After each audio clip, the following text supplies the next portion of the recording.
வெக்க பண்ணு. திமுக மரியாதை இருந்தா வெக்க பண்ணியா நீங்களாம்? வெக்கப்படும். பொண்ணு ஊரு அப்பா அந்த என்ன அந்த பொண்ணு குடும்பத்தையே நாசம் பண்ணிட்டீங்க. 7 தலைமுறைக்கு ஒரு அடையாள ஒரு இதை கொடுத்துருக்கீங்களா? கருப்பு புள்ளியை கொடுத்துருக்கீங்களா? மனுஷங்களா நீங்களா? அதுக்கு அமைச்சர் கேள்வி கேட்கிறா. 3 மாசம் தமிழ்நாடு அமைதி பூங்காவா இருந்துச்சாமா, இந்த அண்ணாமலை திரும்பி வந்தானாமா மறுபடியும் கலவரம் வெடிச்சு. வெக்க பண்ணியா நீங்களா? மினிஸ்டரா இருக்கிற வெக்க பண்ணு. இந்த ஒரு கட்சி பொறுப்புல இருக்கிறனால மரியாதையா பேசிட்டு இருக்கு. தேசிய கட்சியினுடைய மாநில தலைவர் இந்த வெங்காய பொறுப்புல இருக்கிறார். அதனால மரியாதையா பேசணும்னு சொல்லி கொடுத்தனால மரியாதை கொடுத்து கூட்டலாம் பேசிட்டு இருக்கு. நாளைக்கு காலையில் இன்னும் ஆரம்பம் பண்ணுவாரு திமுக. டாக்ஸ் கொடுக்கல, மயிர் கொடுக்கல, மட்டை கொடுக்கல. அது உட்காந்து காலங்காத்தால பிரஸ் மீட்ல வேலை இல்லாம நானும் பேசிட்டு இருப்பேன். இவ்வளவு கொடுத்தோம், இவ்வளவு டாக்ஸ் அளந்து கொடுத்தோம், இவ்வளவு அள்ளி கொடுத்தோம். மக்கள் பிரச்சனை யாராச்சும் பேசுறோமா ஐயா? தமிழ்நாடு அரசியல மக்கள் பிரச்சனை பேசுறோமா? காரி துப்புரமா இருக்கு அரசியல், காரி துப்புரமா இருக்கு. பாரதிய ஜனதா கட்சியின் தொண்டன் காலையில 10 மணிக்கு வெளியே வந்து நிப்பான், தன்னுடைய தாய்க்காக சகோதரிக்காக குரல் கொடுப்பான். இந்த அண்ணாமலை நாளைக்கு என்ன செய்ய போறேன்னு சொல்ற கேட்டு, நாளை காலை 10 மணிக்கு மாநில தலைவராக என்னுடைய இல்லத்திற்கு வெளியே நான் நின்று சாட்டையால் என்னை 6 முறை நான் அடித்துக் கொள்ள போகிறேன். சாட்டை என்னை அடிச்சுக்க. நாளையிலிருந்து திமுக என்கின்ற கட்சி தமிழகத்தில் ஆட்சியிலிருந்து அகற்றப்படும் வரை நான் செருப்பு போட மாட்டேன். லண்டன் போய்விட்டு வந்த பிறகு என்ன ஆனது என்று தெரியவில்லை. ஏன் அவர் இப்படிப்பட்ட முடிவை எடுக்கிறார் என்பது வருத்தமளிக்கிறது. தன்னைத்தானே வருத்திக் கொள்ளும் அகிம்சா வழி போராட்டத்தை காந்தியடிகளைப் போல கையில் எடுக்கிறாரா என்று தெரியவில்லை. ஆனால் காந்தியடிகள் கூட இப்படிப்பட்ட போராட்டங்களை அறிவித்ததில்லை. உண்ணாநிலை அறப்போராட்டம் சரி, தன்னைத்தானே சவுக்கால் அடித்துக் கொள்வது, சாட்டையால் அடித்துக் கொள்வது அதிர்ச்சியாக இருக்கிறது. அவருடைய போராட்ட அறிவிப்புகள் நகைப்புக்குரியவையாக மாறிவிடக்கூடாது. அண்ணா பல்கலைக்கழகத்தில் மாணவி ஒருவர் பாலியல் வல்லுறவுக்கு ஆளாக்கப்பட்டிருப்பது மிகுந்த வேதனைக்குரியது. தொடர்புடைய குற்றவாளி உடனடியாக கைது செய்யப்பட்டிருப்பது ஆறுதல் அளிக்கிறது. அந்த குற்றச் செயலில் தொடர்புடையவர்கள் வேறு யார் இருந்தாலும் அவர்கள் அனைவருமே கைது செய்யப்பட வேண்டும். அவர்களுக்கு உடனடியாக பிணை வழங்காமல் குற்றப்பத்திரிகையை தாக்கல் செய்து சிறைக்குள் வைத்திருந்தே வழக்கை விசாரிக்க வேண்டும். அவர்களுக்கு உரிய தண்டனையை உரிய காலத்தில் பெற்றுத்தர வேண்டும் என்று வலியுறுத்துகிறோம். அண்ணாமலை அவர்கள் பரபரப்பான அரசியலை செய்ய விரும்புகிறார்.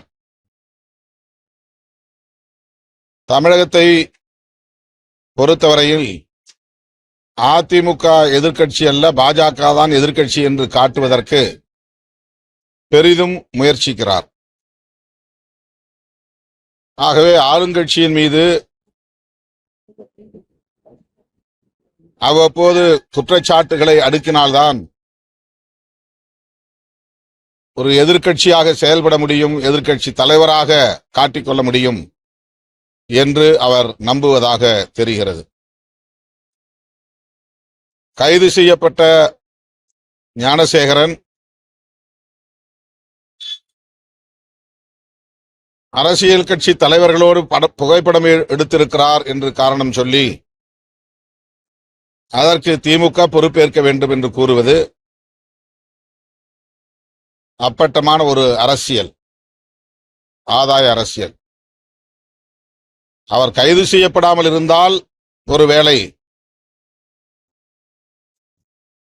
இந்த காரணத்தினால்தான் திமுக அரசு அவரை கைது செய்யவில்லை என்று கூட குற்றம் சாட்டலாம். ஆனால் உடனடியாக கைது செய்யப்பட்டிருக்கிற சூழலில் இவ்வாறு அரசின் மீது குற்றம் சுமத்துவது ஏற்புடையதல்ல. நூதன போராட்டம் அப்படிங்கிறது பொதுவா இருக்கும். ஆனா தமிழ்நாட்டில் அந்த நூதன போராட்டம் அறிவு சார்ந்து இருக்கும்.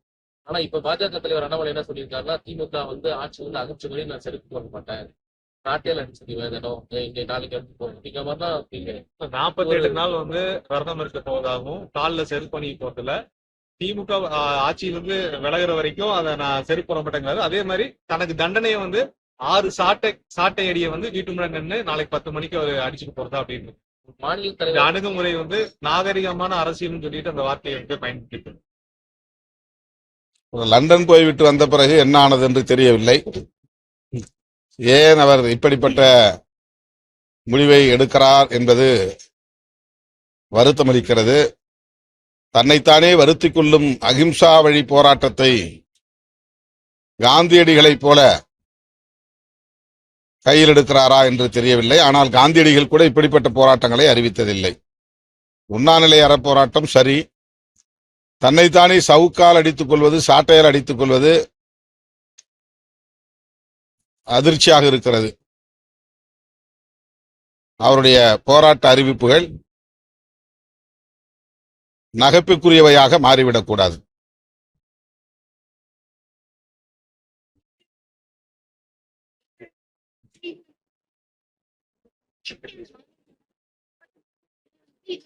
இல்ல, அந்த விவரங்கள் வெளியாகி இருக்க கூடாது. அப்படி வெளியானது ஏற்புடையதல்ல, கண்டனத்திற்குரியது.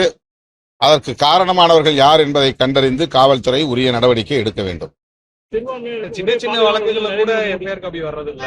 ஆனா இந்த வழக்குக்கு வந்து உடனடியாக ஆன்லைன்ல பதிவேற்றம் பண்ணிருக்காங்க. அதாவது வந்து ஒரு நகல் கொடுத்திருந்தா கூட அது அதான், அது யாரா இருந்தாலும் அது வந்து தவறுதான்.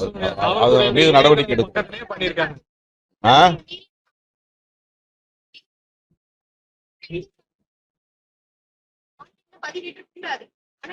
இந்த காவல்துறையே பதிவேற்றம் செய்திருக்கா? ஆமா, இணையதள பக்கத்துல பண்ணிருக்காங்க. காவல்துறையுடைய இணையதள பக்கத்திலயா? அதுதான் இப்ப கேள்விக்குரியாகுது. அந்த மாதிரி இருந்தா அதுக்கு தண்டனைக்குரிய குற்றம். அந்த பதிவேற்றம் செய்தவர் யாரோ அவர் மீது உரிய நடவடிக்கை எடுக்க வேண்டும். காவல்துறை அதிகாரிகள் அதற்கு பொறுப்பேற்க வேண்டும்.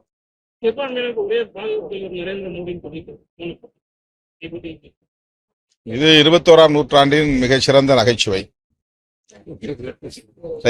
திமுகவை வந்து திரும்ப மிரட்டுகிறார் என எதிர்கட்சிகள் வந்து தொடர்ந்து எப்படி பாக்க? அவங்க என்ன வச்சு அரசியல் பண்ணணும்னு நினைக்கிறாங்க. திரும்ப திரும்ப விளக்கம் கொடுத்தாலும் அவர்கள் விரும்புகிற சூதாட்டத்தை நடத்த பார்க்கிறார்கள். விடுதலை சிறுத்தைகள் அதற்கு இடம் கொடுக்காது. அரசியல் ஆதாய கணக்குகளின் அடிப்படையில் நாங்கள் செயல்படவில்லை. எங்களுக்கு ஒரு நோக்கம் இருக்கிறது.